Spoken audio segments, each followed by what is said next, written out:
Welcome to Coop Tank. I'm your host, Steve Cooper, coming to you from SuiteRecording in beautiful Mount Laurel, New Jersey. You know, people, if you have a video cast, a podcast, an audiobook, hell, even if you need a studio built, SuiteRecording is a place for you. Joe Gangemi, he not only knows his stuff, but he's a great guy and he's honest. So check them out on their website, SuiteRecording, SUITE recording.com, or email them at hello@suiterecording.com.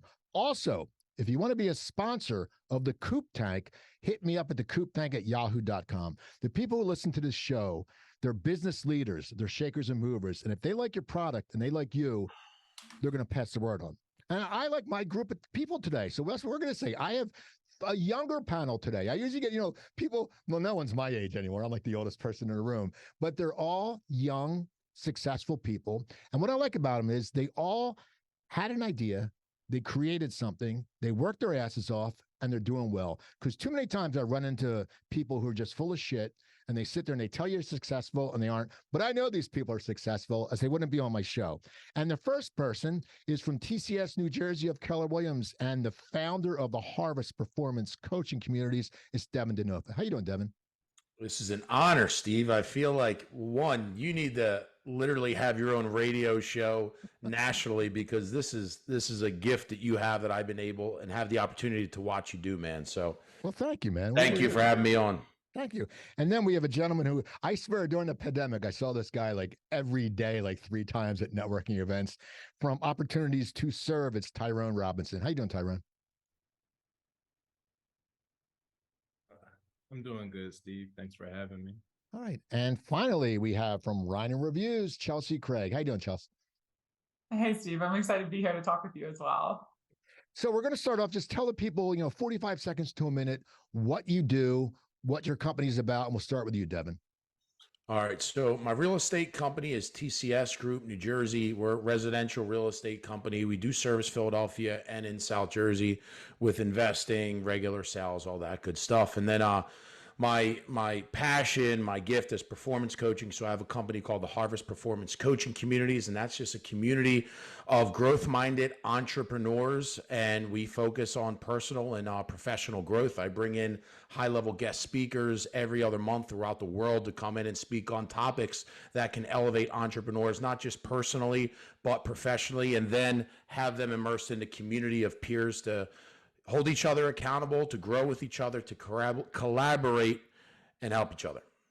That's awesome, man. And how about you, Tyrone? I'm Tyrone Robinson, and I'm the owner of Opportunities to Serve. For the past decade, my company has helped fix, save, scale, and grow businesses primarily through fractional operation services, as well as business IT and artificial intelligence consulting and advisory services. And you, Chelsea? Thank you. I'm Chelsea Craig. My company is Rhino Reviews.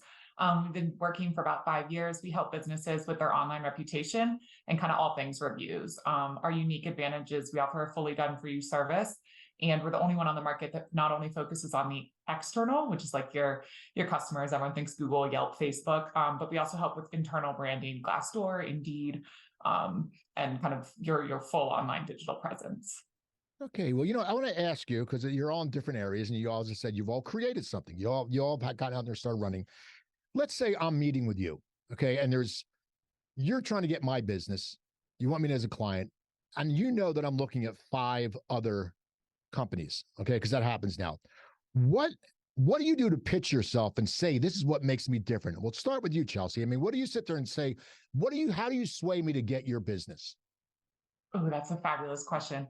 I think for us, our difference is I have a more relaxed sales process. I sell how I like to be sold to. I don't like the pushy, I don't want the aggressive sales kind of process. And then a lot of the times our questions involve asking, you're talking to us, you clearly haven't heard everything, you haven't heard everything that you want from your competitors. So what are you missing? What else are you looking for?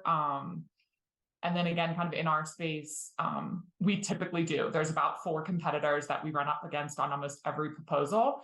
And I've gone through their sales process. I reached out to them as if I was a client and went through the process to understand what do they offer, how do they sell, what's their pricing, and then how do we kind of combat that or go be different than that in our own pitch.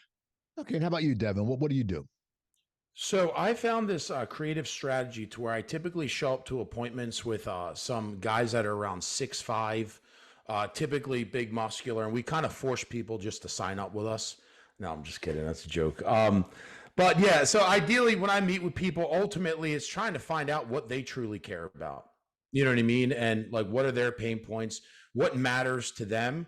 And then kind of reverse engineer it. And typically the biggest flex we have to get appointments is our track record, or to get clients is our track record. You know what I mean? So what is it that you're concerned about?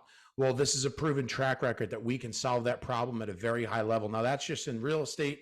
For performance coaching, obviously, it's, the bottom line is this: what are you holding back on that you consistently, your subconscious consistently tells you that you want to do, that you want to be, how you want to feel, right? And then again, it goes back to track record. So I can, one other thing that I do is I offer free calls too, right? And one thing that I've learned is when you can educate your clients or your potential prospects more than people do that they hire, right? When you can educate them and they can feel what it's like to work with you before they even do, you typically have a really good chance at winning their business. So educate, inform, understand their pain points, and show track record, ideally through testimonials, reviews, all that good stuff.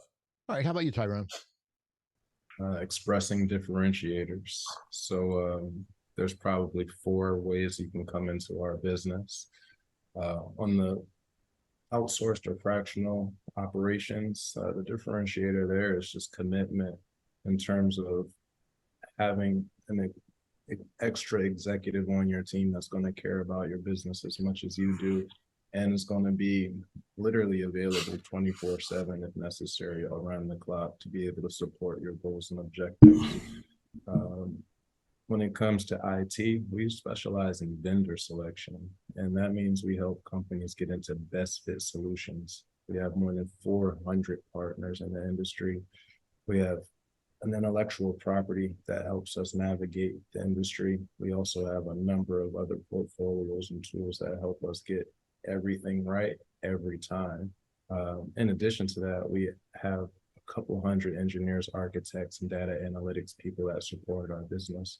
So when it comes to getting things right, everybody enjoys that. However, we're able to cut out 90 to 95% of the decision-making process when it comes to IT. In regards to artificial intelligence, the biggest differentiator we offer is a suite of services and products, if you will. However, we're focused on AI-driven productivity tools, so literally erasing all of your barriers, your pain points, as much as possible, using AI and really benefiting customers through education and through what I'm calling a generative AI playground, which allows us to test iteratively before implementation, so we get things right. And then if you come into us through websites, which I don't necessarily market, but we do get a lot of business that way. Our differentiator is you're going to get your website done within 5 to 7 days. There's certainly not even going to be a need for revision, but if you want one, we're happy to do that. Okay. Now you're all doing your own thing, which is, I always respect that. And, you're young and you're out there and you're making it happen. A lot of people go through different things and they sit there, they never start their dream. They push it off. What made each of you go out on your own? Because at this point in your life, I know, Devin, you're a family man. We'll start with you. It's scary for you to go out. You have 2 or 3 kids, and I see them, they're adorable kids. But what made you sit there and say, okay, I'm going to just go for it? Yeah. Especially when you have kids, you want to be the example of what you preach to your kids, right? So how many parents say, hey, go chase your dreams, right? Don't settle for anything that doesn't make you happy, like all these different things. And I always wanted to live the example and have my kids, when they get older, say everything that my dad said he wanted to do, that he dreamed of, he went out there and did. And also the one thing, that we had an in-depth conversation with this in one of my groups, and it's also sharing with your kids your failures too. So they're not afraid to fail, and they don't look as failure as I failed my test, I'm a loser, right? And if they're afraid of failure, they're never going to go after any of their goals or dreams. And we all know, in order to get to where each and every single one of you got, you failed something. You know what I mean? It wasn't just everything wasn't smooth. You had to redirect, repivot. Something didn't work, so you had to figure out a new way. So leading my kids by example, but also the cost of inaction, man. It's just like, I am heavily invested financially and mentally and in personal development. You know what I mean? And I know that there is much high, even where I'm at now, there is much higher levels that God has for me to go after. You know what I mean? And I never wanted to leave this world in regret. Like, could I have done more? Right? Could I have helped more people? Like, what if I did that? Like, I just don't want to live like that. Cost of inaction, right, is very important to me. And and it just happened to be that once you start like having small visions and attacking them and getting them, right? Whether it's, some of you right now on this call, like there was a time maybe 10 years ago or however many years ago where you were wishing that you got to the spot that you got to now, right? And it's like, man, if I could achieve that, what happens if I think bigger? Right? How many more people can I help? What life could I live? What legacy could I live, not just for my family, but for my kids' kids? So cost of inaction, going after my dreams. And if you're not growing, you're dying. You know what I mean? It's like, so I can talk about this for hours. So I don't that's always good points. I mean, you're right. You have to work on it. But how about you, Tyrone? What made you go out on your own? Just a matter of opportunity. When I wrote out a 5-year plan when I was 25. With a lot of action in terms of what I was focused on back then. I was a therapist. I was recognized in the top 1% of all people in the country who did what I did. And obviously that's by the numbers we were measured and funded by. However, being able to be recognized as such allowed me to just create under that umbrella that I was in at that point. And then people just started to recognize my efforts. Many of them understood that I was building things in the community, really because they needed to be done and not because I was being paid to do it, right? So a very long story short, my action was met by opportunity and planning, and everything that I wrote out on the pages. I was actually able to skip a couple steps, to be honest, and I was able to complete that 5-year goal within 3. And so I just had to figure out what the next 7 years look like. But ultimately, like I said, it was just a matter of opportunity, doing things because I know they should be done, trying to help as many people as I can. And then again, just having a plan and an idea of where I wanted to go beyond I guess the ceiling I was hitting in mental health. And like I said, I knew what to ask for. I knew what it looked like. I knew what it sounded like. So when the opportunity was presented, I knew how to go with it. But I also understood how to maximize it in terms of what are my next steps? What are my goals? What are my objectives beyond this starting point? So how about you, Chelsea? Oh, goodness.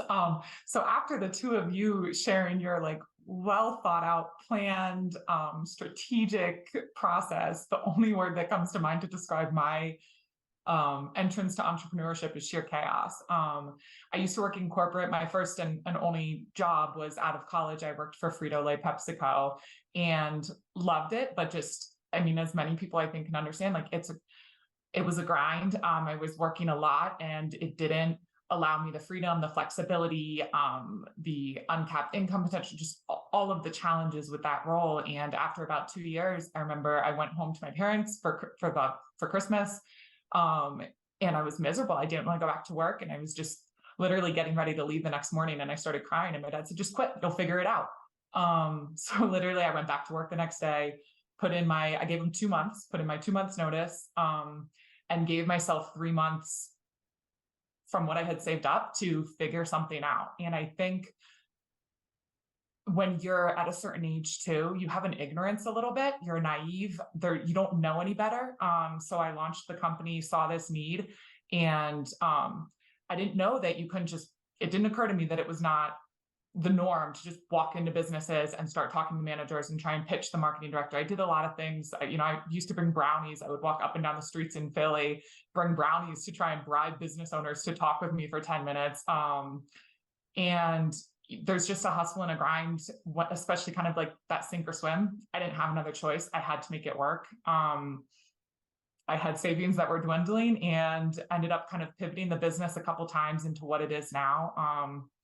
So I think Tyrone a little bit with the opportunity, but just the desire for something different, the desire that I knew I wasn't doing what I needed to do or what I wanted to do, that long-term, that kind of structure and that career wasn't going to match how I wanted my life to look, and figure out a way to make that happen. No, you, as I said earlier, you guys are all doing well, and you've created something. And as you said, Chelsea, you were sitting there, you're worrying that your money was going to run out, and you go through that. And what happens is when you create your own business, everybody goes through uncertainty. I don't care who you are. Athletes do it. Anyone, you go through. When I did comedy, I remember I bombed after Chappelle opened for me. Chappelle opened for me. That's how long ago it was. And then the next night I destroyed, but that late show, I still had that uncertainty. And we all have uncertainty when we do things creatively or we start something. How do you deal with uncertainty? Because anyone who starts their business is going to wake up in the middle of the night and they're going to have like, holy crap, how am I going to pay my bills? I don't care how much money you have. You always think long-term. That's why you guys are all successful. You think long-term. But how do you deal with the uncertainty when your mind goes into that focus? How do you snap out of it? And I'll start with you, Tyrone. I read a lot, as you know. So for any season that I'm in currently, I just pick up books to be able to gain and learn from other people's insight, feedback, experiences. Most of the time, many of the words are similar, many of the stories and sentiments are similar. However, I just find it comforting, not necessarily to know that other people have been there as much, but I just find it comforting that you always have a source of information to be able to tap into and develop yourself from. So I'm just big on development. As you know, you brought up the quarantine times. I was reading 8 books a month, right? So obviously there was a lot of uncertainty there. Certainly all of my book choices weren't about uncertainty during pandemics, right? But every season that I had during that period, and even now, like I said, I support just through reading. It really does help me get back to, I guess, focus, right? Focus on what's important, what's present, what's true, and get rid of all the other pieces that might be holding me down. Okay, and how about you, Chelsea? Because as you're newer to your business, so you're probably still going through them. How do you deal with it? Yeah, so we're 5 years in. Actually, in 2 weeks, it'll be starting year 6, which is exciting. It's interesting. The first thing that came to me was just support systems and network. I think being an entrepreneur, so we now have a team, but my first 2 years, it was just me. And even though you're a solopreneur, I found that there's such an incredible support system out there. Like, people are so kind, other entrepreneurs are so supportive, and kind of leaning on that, leaning on other people that have been there to kind of motivate you through that. But also in the same breath, the uncertainty, it's also kind of managing it. It's letting it not control you, but inspire you a little bit. Because I do think that with that uncertainty comes the drive and that motivation to like, look, we've got to keep figuring it out. I never want to be comfortable. I mean, Devin, as you said, like, if you're not growing, you're dying. And I think if you don't have that uncertainty, you're almost too comfortable. So don't let it control your actions and thoughts, in a bad or a good way. But I also kind of like the uncertainty a little bit. I think that's a different answer than you were looking for, but that's kind of where my brain's at right now. When you have that, the uncertainty does still keep you hungry. I want to hear what you say, Devin, because you speak on this a lot, and you have 2 businesses, and I'm sure there's times, and I've heard your story before where you had jobs when you started this, and you've worked your ass off. But what do you do when you still probably go through it? What do you do when you have a moment of uncertainty? How do you try to snap yourself out of it? So, one, it's all about how you look at things now. A long time ago, before I was all in on personal development, it was like if I didn't know something, fear, you became afraid, you almost, retreat, right? You're what is called the fight and flight. You go in flight mode, not fight mode. But now the way just I've seen my life and the way I've worked on personal development and changed habits, rituals, mindset up, leveled up my faith. It's just when there's uncertainty now, the way I look at it is there's going to be something that I'm going to learn now, right? There's, most times anything great that was ever done, somebody went through the unknown, right? And I always bet on myself because it's never a lack of resources. It's always a lack of resourcefulness. So I always knew, like I purchased a farm. Like I'm still trying to figure it out. My main thing that I wanted to use this farm for was weddings and events. And it turns out I won't be able to do that, right? So now I'm pivoting and I'm learning all these other ways. And I believe that God has a plan for that. And he's going to make it unfold the way that his plan was, not my plan. So it's really changing the way you look at things. And when there is uncertainty, that means there's about to be a breakthrough, or that means you're going to learn something. You're going to solve a problem. That means there's going to be growth. And the other thing is, whenever I feel uncertain, man, I just hit my physical. Like in performance coaching, the number one thing you can do to get your mind elevated is exercise, right? And that is habits, rituals, and routines every morning, man. I go to the gym early in the morning, sometimes not super early because I just got a puppy now. And with 3 kids, like the puppy kept me up the last 2 days we just got him. But for the most part, I had to go to gym a little bit later, like 8 o'clock, something like that. But the reason why I share this is there's tough seasons in my life, and my fitness is my foundation, right? So if I can stay mentally strong, if I can continue to maintain my mindset, my body, my physical, I will be able to perform at a much higher level, think way better, be more inspired to handle any problem that comes my way. So making sure that I work on my mental and physical fitness every day, that really helps me be, indestructible no matter what happens. All right. Now here's something, because I said earlier, you're all younger, and I've always learned. I can learn every day, and I like when you said, Devin, you can learn every day. I've done over 1,000 interviews, but every day I learn. When I started doing roundtable, this is only my 8th of doing roundtables, but I learned, and I sat there and I took time and I learned. And a lot of people, as we get older, I'm an older guy, we can learn from young people. And a lot of times people don't sit there. Older people don't have that mindset. They sit there and they think, oh, what's get off my lawn. What are they going to teach me? What can you teach someone who is over 50, who is a little stale in their business manners, and then get the invigoration, you guys? What can you teach someone older, Chelsea? What could you impart some knowledge from a younger person to an older person who usually is stubborn and closed-minded, because a lot of older people don't want to change their ways? What insight could you give them? It's a tough question. An interesting one too. I'm trying to think about just conversations that I've had with individuals where there's been moments of frustration. The biggest thing that to me that comes to mind recently is kind of like a networking strategy. I feel sometimes when I talk to people, it's a lot of pushing what they do, not kind of like who they are, make that personal connection. As people buy from people that they like. I mean, Tyrone, I love that you talked about like getting to know your differentiators, but also like who you guys are. I think networking as a person, not a business, is a valuable one. That makes sense. And we're going to get into that a little bit later about the networking. But how about you, Devin? What as a younger guy can you teach someone who's older? Let's say someone who's not as hip as me, because no one's as hip as me. But if someone who's not as hip as me, what can you teach them, Devin? I can teach a lot of them that they are not past their prime. So many older people I speak to think, oh, that was the past, or if I could do it again.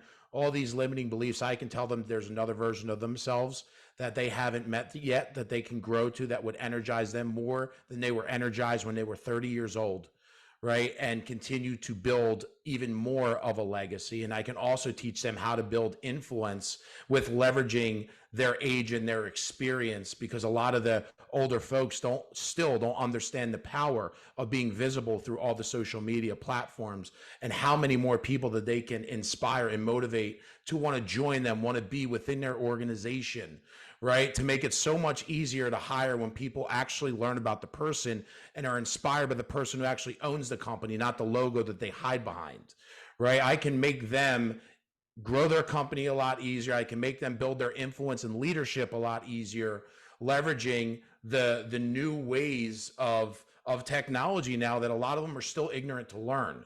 But most importantly, I can definitely teach them that their life is not over. They're not past their prime. And there's a whole heroic version of themselves that they can access if they have the courage to do it. How about you, Tyrone?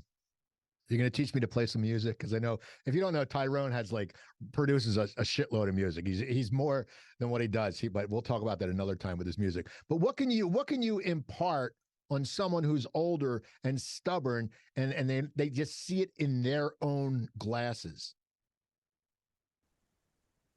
I guess I can teach or model how to be cool, quote unquote, in terms of temperament in your business. I think a lot of the judgmental, maybe bias or fear-based positions that you may be describing from an older generation have a lot of merit for sure. You can't discount people's experiences. However, when people work with me or kind of see me or meet me, they always remark about kind of how cool and consistent I am. And it's pretty much 100% of the time you kind of get what you see right now. I think a lot of people admire that, just being able to stay consistent, one, but be manageable in any kind of situation, rather good or bad, still being able to be who you are and not get outside of yourself. And I think that's something that I'm certainly good at, but it certainly requires a lot of work. And like I said, reading for me is kind of what emphasizes those things. However, it's really important for me to be able to stay within my, not necessarily comfort zone as much as it is, I guess, zone of professionalism, if you will. Okay. Now, here's a question. And I always ask my guests this question because it's something that bothers me. I met you all through networking, and we've networked and stuff like that. And what I've learned when we went back to live, it wasn't as much when we were during the pandemic because people really had to prove themselves, but there's a lot of clicks, okay? And there's nothing more that pisses me off about clicks. And I try to tell people there's a difference between clicks and groups. Like Devin, your Harvest. Harvest is a group. I was at an event the other day, Tyler Ardron's event, and there's a bunch of Harvest guys, okay?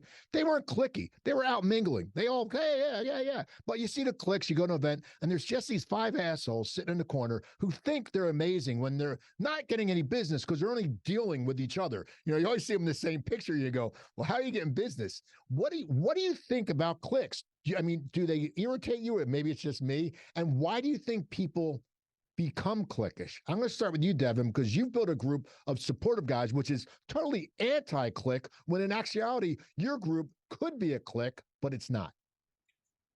Because what I think is people don't the reason why people have clicks is because they don't understand how to network and they have a fear to meet new people. Right. So naturally their comfort zone is, all right, I'm going to go in here. Let me get to somebody that I know. Right. That's comfortable for me. Right. And people don't understand how to truly network. And, when I go to networking events, I'll say hi to people that I know, I'll say hi to you, but ideally I'm trying to find somebody that I never met. You know what I mean? And if there's somebody that I know that I haven't seen face to face in a while, then yes, I'm going to go. And that's an opportunity to just continue to add more value to that relationship. However I can, maybe give an intro to somebody else that's there. But I do think the people that are in clicks, maybe, and I would just think this, maybe they just don't understand truly how to network, and there's a fear to go and have conversations with people that they haven't met yet. Not necessarily they're too cool to speak with other people and they just want to stay within their, like my guys in the Harvest. I mean, we speak on this, we coach on this, we have conversations on this all the time about how to truly network and how to meet people and how you make people feel, stuff like that. And there is some to where people just, maybe they do want to be cliquish, but they don't understand networking. And there's probably some fear of people to be uncomfortable speaking with people that they don't know yet. Okay. How about you, Tyrone? Because you're a cool guy. I met you for the first time at PJ Wheelhands, which I'd never met you. We had been online a bunch of times. But what's your thing about clicks? I don't really have one. I'm probably a click of one most of the time. I'm not really super networky, if you will. However, I can get it done, but it's just not my preference. And I do find comfort in meeting up with people that I already know. It's certainly not out of fear, but it's a comfort thing. Even at PJ's, right? As soon as we see each other, we're able to just walk right up to each other. So I enjoy that part. Again, I don't mind meeting new people, but I do enjoy just knowing some people and being able to catch up with those people that I know. I guess There is a difference between knowing people and being a clique. Okay. And that's the thing. Like, that's what irritates me. I mean, it doesn't irritate me, but I'm thinking it's not high school. How about you, Chelsea? You know, I mean, what do you do when you go to an event and just say it pisses you off, Steve? Just say it really pisses me off. Well, I do. It does pisses me off. But you know, I already said shit a few times. So I can feel it. Yeah. Chelsea, so what's your take? Yeah. When you said high school, that was it. I went like, you know, walking into the quintessential, like walking into the lunchroom, you don't have anyone to sit, no one makes eye contact with you. That's what, like, visually what I picture when I hear cliques. I agree with Devin and Tyrone both. To me, I think when people form cliques, it's a comfort. It's almost a fear, and they are nervous that they're not going to have someone to talk to, or they're nervous that the conversation will be awkward, and they might not even be aware of that nerve or fear. And especially cliques in like a networking group where, and what I think you're saying with the negative association with it is people that at a networking event group up and then aren't open to other people joining the conversation. Because it's super fun to walk up to a cocktail table with multiple people there. If they're welcoming in the conversation, it's great. You know, it's a little less intimidating for everyone than kind of like a one-on-one, very focused interaction. But yeah, it's not understanding what the purpose of networking is. It's maybe not going in with, you don't want a goal, but like the intent. Why are you there? And to me, when I look at it, like my time is the most valuable thing. So if I'm giving, you know, an hour or 2 hours at this networking event, what is my purpose? Like, I'm going there for a reason. If I want to hang out with my friends, that's great. And that's different, but that's not what a networking event is. I'm there to meet people, you know, if I know them, have a deeper conversation. If I've never met them, have the opportunity for a conversation. But the way you're describing it is rude. And that makes me, yeah, I would be absolutely frustrated if I were to walk in and, you know, people aren't open to me coming over and saying, hi, you know, tell me more about yourself or something like that. We're going to keep on networking. We're going to talk about networking etiquette. Okay. And I'm going to get somewhat what pisses Devin pisses each of you off. There you go. One thing that bothers me, and I think this is when I go somewhere, and if let's say I'm at an event and it's me and I'm talking to you, Chelsea, and then Devin walks up. Okay. If you know Devin and you don't introduce me, that pisses me off. Like I'm an introducer. I always learned, my parents always said, always introduce. Sometimes I'm an over introducer. I'd be at bars drunk. Hey, meet my friend. We met him last week, Steve. All right, no problem. What is an etiquette part of networking that you think people need to learn? Because as I said, people need to introduce people, and you also have to look at people in the eye. That's the two things that my parents always taught me. But Tyrone, what is an etiquette thing when you're doing an introduction or just in networking that you think people aren't doing, and it could be in business overall, that you think they should be doing? I guess reciprocating, like coming into the conversation, understanding that it's a give and take in a relationship is like any other relationship. So it's not that you're expecting to get something out of it, but I believe both people should be meeting in the middle, right? Seeing how we can benefit each other. Certainly doesn't need to be a probe. I actually really don't enjoy being probed and feeling like I'm being interviewed in networking. And it, quite honestly, is one of the reasons I don't network that much, is because I think sometimes people get so interested in what you do for any reason under the sun, and then it feels like you're in an interrogation. So I think that's poor etiquette too, not to recognize that you're not actually having a conversation. You're probing somebody for 20, 30 minutes, and it's like really uncomfortable for a lot of people. I mean, so I think that's like a twofold thing, but it really just is about mindset, like being aware of what the expectations are from a networking connection, and then how not to botch that, even if you are interested in their business or how they started or whatever it might be. You still want to be able to have that healthy exchange, so both people are getting something out of it. How about you, Chelsea? Mine are kind of two. I have two like just things that really irk me when I think back on like networking events gone wrong. Sometimes when people don't listen, like you can tell someone they'll ask you a question, you answer it, and you can tell they're just planning their next question to ask you. I could say, yeah, my company is Jambalaya Makes Us and we make special soup. And they would just have they're not actually listening. Say that to one more saying. time. Exactly. And that was the first thing that came to mind. I don't know where my brain's at, but unless maybe jambalaya soup is a good business, I should start that one. But like they're not actually listening for me because they just want to tell me what they do and how they can either help me in my business. I mean, for example, I've had people pitch like these massive HR policies when we're a company of 4 people and we're so far from the right fit, and they just missed every cue that I told them that. The other thing that I've had happen a couple of times is individuals I feel, they come over, they talk to me for 5 minutes, they want a business card, hand me their business card, get mine. And then I've literally a couple days after the networking event, received emails from that person connecting me to someone who they don't know what I do. This person that they're connecting me doesn't. And now I'm expected to take this call. I get on this blind call and it's someone trying to pitch me, and they've used me as, some type of like referral that they needed to give to someone else. And again, it's just that like over eager desire to kind of like push what you do and sell before we've even got a relationship or that trust built. How about you, Devin? Because I know you do a lot of networking. You're always out. I see you around. You're a man about town. What is some etiquette that you could teach people?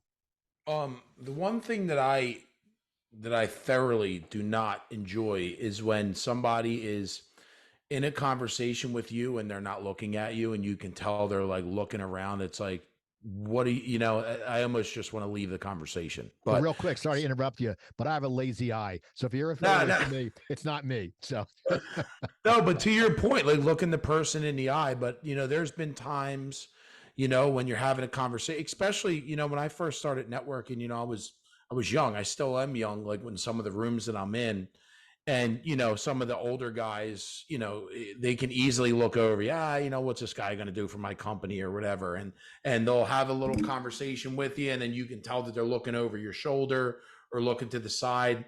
That's just terrible. You know what I mean? So that's etiquette that I would highly suggest not to do. One of my coaches and mentors, Dave Melcher, says, be more interested than interesting.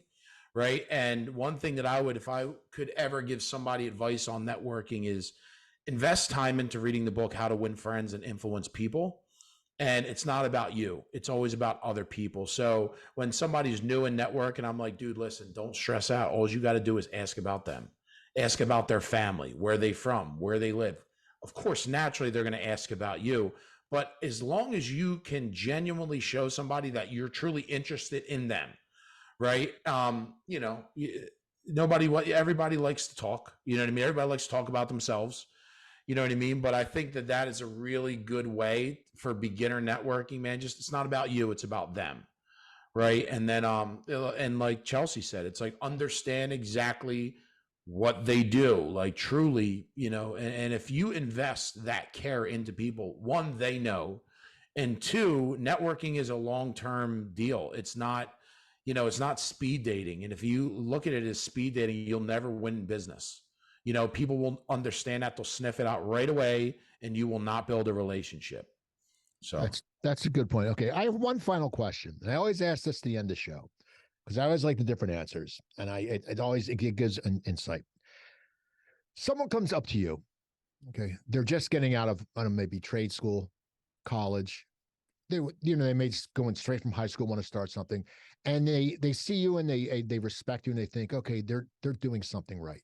These people have their own businesses. They're out there making things happen. What advice do you give for that bright-eyed, bushy-tailed person who comes out like, hey, I'm going to take the world on fire, which is a great attitude to have, but again, sometimes you get smacked down. But what advice would you give them? I mean, what is some advice that you would give them that you actually, and a second part of it, that you wish people gave you the advice? We'll start with you, Chelsea. I knew you were going to start with me, and I was trying to think it through. kind of actually touching on what Devin said, I think one of the best phrases that my coach told me is be intelligently curious in all areas, in people that you meet and what you explore in your business. And I use the word or when the phrase is use intelligent before that, because be smart, ask the right questions, but always be curious, because that means that you're always looking for the next answer. You don't ever think you know everything. Be ready to, whether it's your business, your network, your friends, your clients, you can learn so much by being interested in your clients, asking them questions. You hear different things. And advice that I wish I knew. I think the curiosity, when I think back on like mistakes that I made in my business or different pain points, they were probably all caused because I didn't ask enough questions. I researched it a certain amount. I assumed that I had it figured out, and I went from there. And a little bit, don't be afraid. The other piece of advice is don't be afraid to kind of like throw the book out the window, especially when it comes to your own business.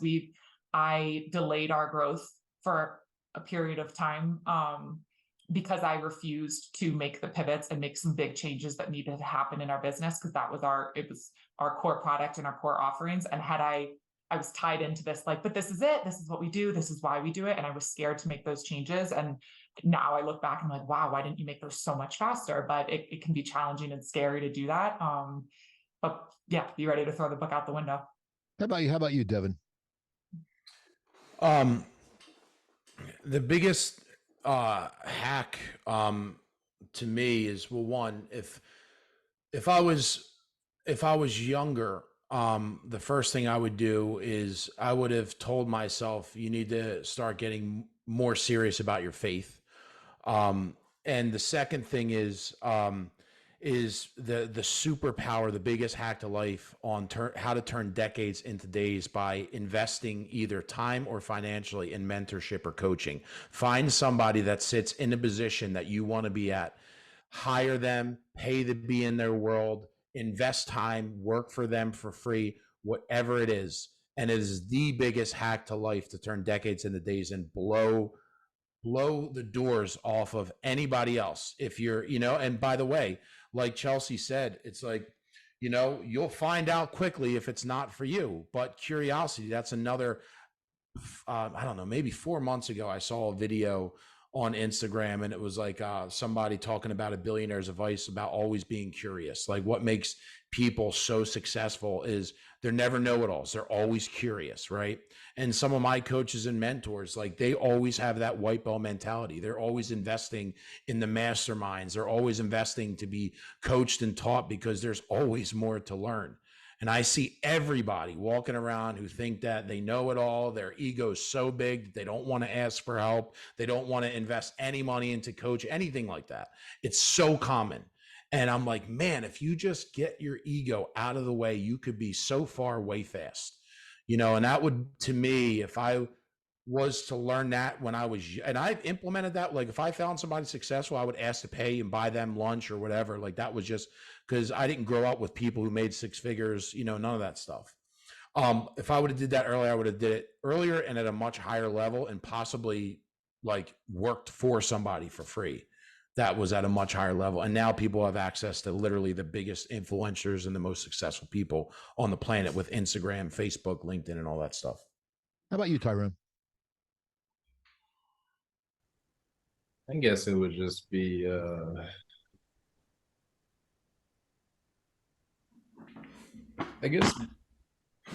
be empathetic to yourself, right? I think more often than not, you create these expectations that aren't data driven, certainly when you're starting out, even when you're still kind of continuing. Sometimes I feel like creating an expectation that you may or may not adequately be aligned with is just setting yourself up for potential failure when it just comes to how you're thinking about your business and what you're doing. I would just say continue to adjust your expectations, right? Create maybe smaller goals that are more attainable, that you can see down the street versus around the corner. And that'll be helpful towards just not getting off your own ship at some point. Some say being 3 feet from goal and just giving up, right? So I think everything is really geared toward expectation. If you can really just stay present, give yourself some things that are snackable, quote unquote, to be able to accomplish and achieve, and just build from that, and certainly build a roadmap. But again, be open to adjusting. To Chelsea's point, be open to learning some new things, to Devin's point, certainly from other people, from books, from my point, right? Just combining all of those different pieces, and just, again, I guess to my earlier point, remaining cool, right? Temperament wise, because I just think when you're able to see things, when you're able to be focused and calm, you're not being erratic. Obviously, it's the difference, right? And I think erratic thinking a lot of the times makes people invest in bad solutions or investments, or just take drastic roads that they never really had to travel, right? They get down that road and say, why did I leave this one? So I just think it's just about your expectations, and just being okay with where you are. Well, that's awesome. I mean, I want to thank you all for coming out. And people, reach out to the younger people. They have a lot. You heard them. They're intelligent. You know what's going on. Now, how can people get in touch with you? Chelsea, how can people get in touch with you? Yeah, so I'm most active on LinkedIn. So either definitely through LinkedIn or just our company website, rhinoreviews.com. And it's Chelsea Craig. Chelsea Craig. How about you, Devin? How can they get in touch with you?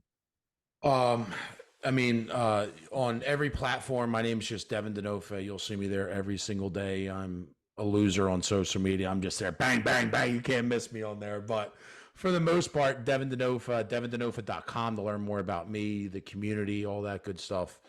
Yeah, that's pretty much it, Devin Dinofa. How about you, Tyrone? Leave. My name on LinkedIn is Tyrone Robinson III.